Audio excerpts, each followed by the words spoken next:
Bonjour chers élèves, j'espère que vous allez bien. Dans cette vidéo, je vais essayer de répondre à la fameuse question comment rédiger une production écrite.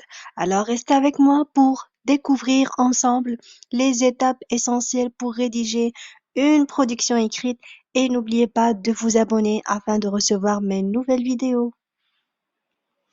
Avant de vous présenter les étapes nécessaires pour rédiger une production écrite, il faut savoir, chers élèves, que chaque sujet proposé le jour de l'examen ou même dans l'évaluation relative à la production écrite nécessite une attention particulière, c'est-à-dire qu'il faut tout d'abord bien lire le sujet pour pouvoir reconnaître le thème sur lequel porte ce sujet.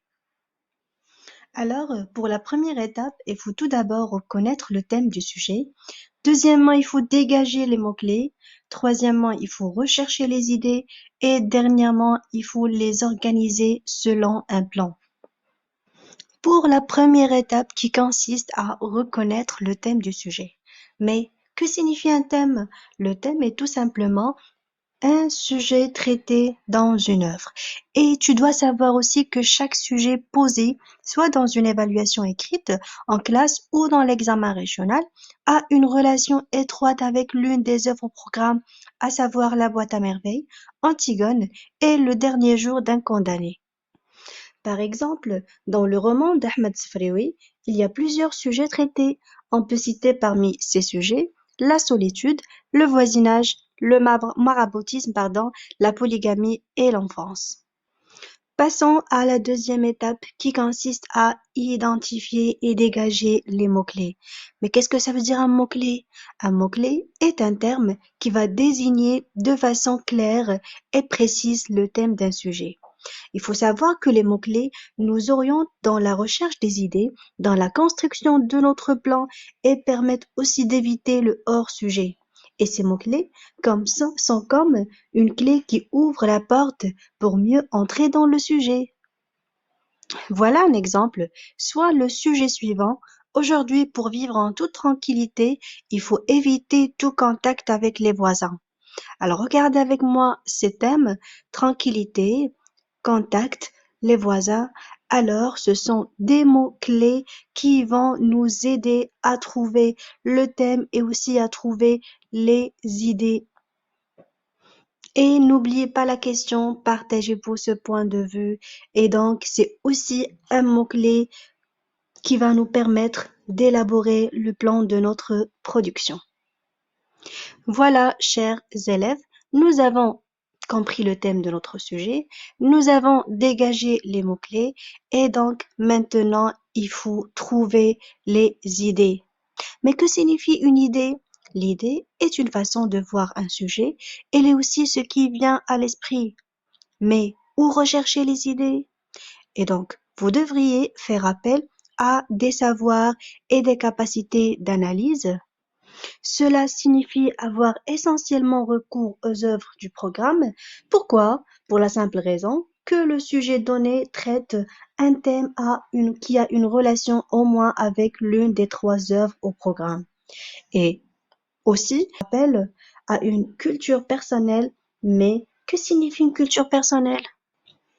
La culture personnelle est tout simplement les connaissances acquises durant ton parcours scolaire, tes lectures, des textes en classe et hors classe, et aussi ton expérience personnelle, ton vécu quotidien. Regardons ensemble l'exemple suivant. Soit le sujet, certaines personnes aiment rester seules, d'autres au contraire aiment avoir de la compagnie. Et vous, que préférez-vous? Donc, chers élèves, nous avons compris qu'il s'agit de la solitude.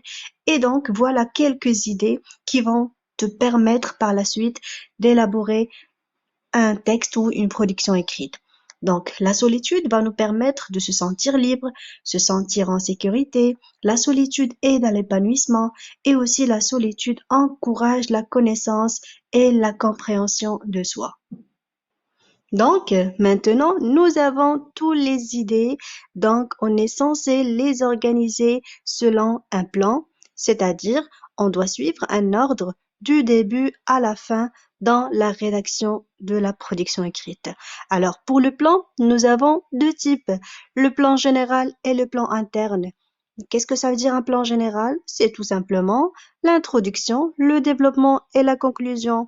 Et pour le plan interne, c'est l'organisation des idées à l'intérieur du développement. C'est ce qu'on va voir dans la prochaine vidéo d'une façon plus détaillée. Et voilà, chers élèves, pour finir, je vous ai préparé un exercice dans lequel vous allez trouver le thème qui correspond à chaque sujet. Pour le premier sujet, alors, en condamnant une personne à mort, la société condamne toute une famille au désespoir. Cela rend injuste la peine capitale selon Victor Hugo. Dans un texte d'une vingtaine de lignes, vous exposerez votre point de vue en l'appuyant aux moyens d'arguments pertinents et d'exemples précis. Pour le deuxième sujet, Sidi Mohamed, personnage principal de la boîte à merveilles, a grandi dans une famille traditionnelle. Donc, que pensez-vous de la famille de Sidi Mohamed? Et rédigez un texte dans lequel vous exposerez votre conception d'une bonne famille.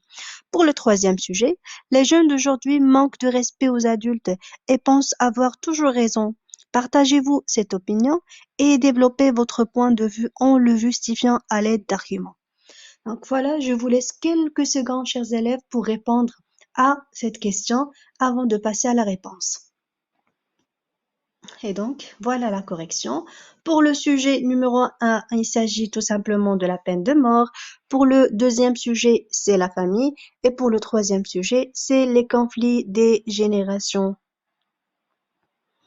Voilà, chers élèves, c'est la fin de cette vidéo. J'espère que c'était bien clair. Merci pour votre attention et à bientôt.